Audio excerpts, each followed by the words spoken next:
I've been talking and it hasn't been recording this entire time. Fantastic.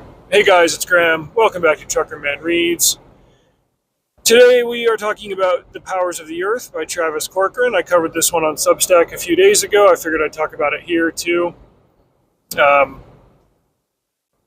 It's been a couple of days since I did a video. I've got a lot going on. I'm doing some slow reading of a book about the Pilgrims and a book about Columbus. You can expect some pretty good videos on those two subjects in the coming weeks.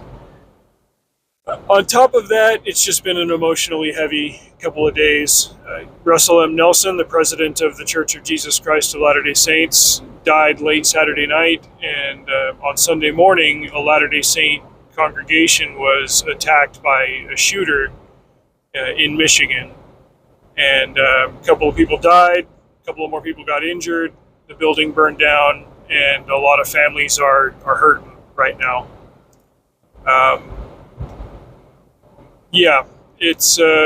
It's been a difficult couple of days, and several times I've tried doing videos and just haven't been in the mood, or they haven't gone anywhere productive, and so I've just let it go. Excuse me.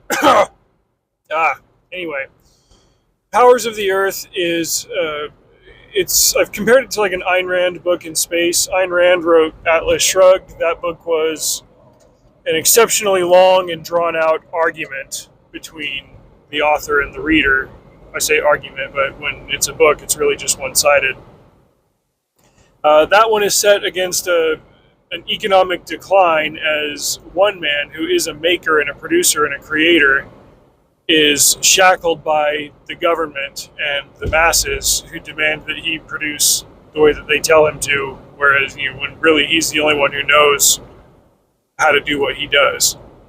And he eventually decides to leave society, and he finds a place that a whole bunch of other inventors and producers and makers and smart people have gone to hide and create their own civilization. And eventually the government tries to find and capture the ringleader of this whole operation and say, hey, you're smart, so tell us what we have to do to make collectivism work. And he's like, no, it can't work. That's the point. You can't force it to work, or it just won't. And the outcome is what you might expect. Powers of the Earth is the first of two books, although I see that Corcoran has written a couple of additional pieces in the series. I don't know what they're about, but it has kind of a dour cliffhanger ending, and I need to read the second one. The first time that I read Powers of the Earth was September of 2018, and I got to the end of it, and I was like, man, that's just depressing, like, to have that perspective. And I thought it was just the author being a cranky libertarian downer at an odd time. But the longer that I've actually followed Travis Corcoran and read his tweets about current events and ongoing problems and stuff, like, the more I've come around to realize that, like, he saw things coming down the pike that, back when I was like more of a political normie, I didn't really see coming. And especially after COVID and the Biden years, and even the ones bookended by the Trump years, I was like, oh, holy crap, I get what he was saying now. It doesn't necessarily change the black pill nature of this first book, but the author wasn't wrong in what he was saying, or why he was saying, or how he was saying it. So there's something to all of that. There's some cool tech in this one. Obviously, if you're set in the 2060s and you're living on the moon, you're going to have some tunneling devices and things like that. But there was also one character named John who rescued a lab full of uplifted dogs. In sci-fi, if you're unfamiliar with this term, uplifted creatures are like, think Rocket Raccoon from Guardians of the Galaxy. Regular animals that are made intelligent and given the ability to speak. And in this case, the dogs even have opposable thumbs. And John is on a hike on the dark side of the moon, and the dogs are with him. They've got canine spacesuits, and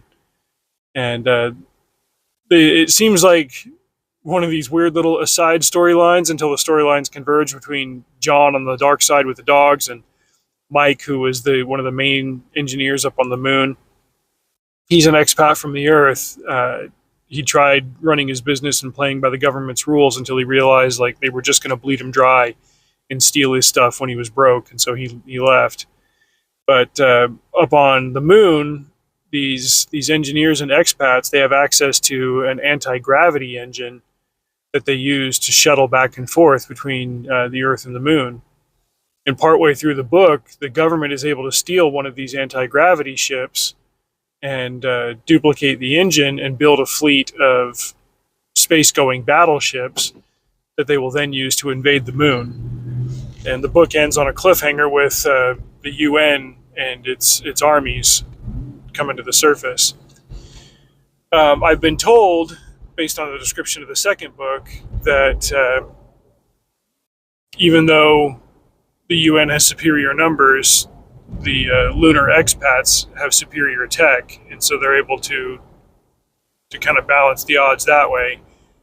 And if the second book has a victory against the UN and the machine, I'm curious to read that to see how this whole thing resolves. But it's an intense story that it's not going to make you feel great. But I think ultimately the underlying observations about political philosophy are accurate and have borne out in the years since last I read it. So it's worth checking out on those grounds. Content warning for language and violence and such. There's F-bombs pretty much from the beginning and all the way through. The other reason why I reread this book is Travis Corcoran is one of the two authors currently signed to ARC Press, the other one obviously being Larry Correia. And I mentioned this before in other videos. He's contracted to write a book called Red State Mars, which is similar to the premise of this Aristellus book, this Powers of the Earth, where instead, Mars has been terraformed and colonized and stuff. And Corcoran's been tweeting about the idea behind this and people who are exploring this idea and modeling it and showing what it looked like. It's kind of cool to see. But effectively, Mars goes through a similar establishment and revolution process to what happened to Texas in the early and middle 1800s.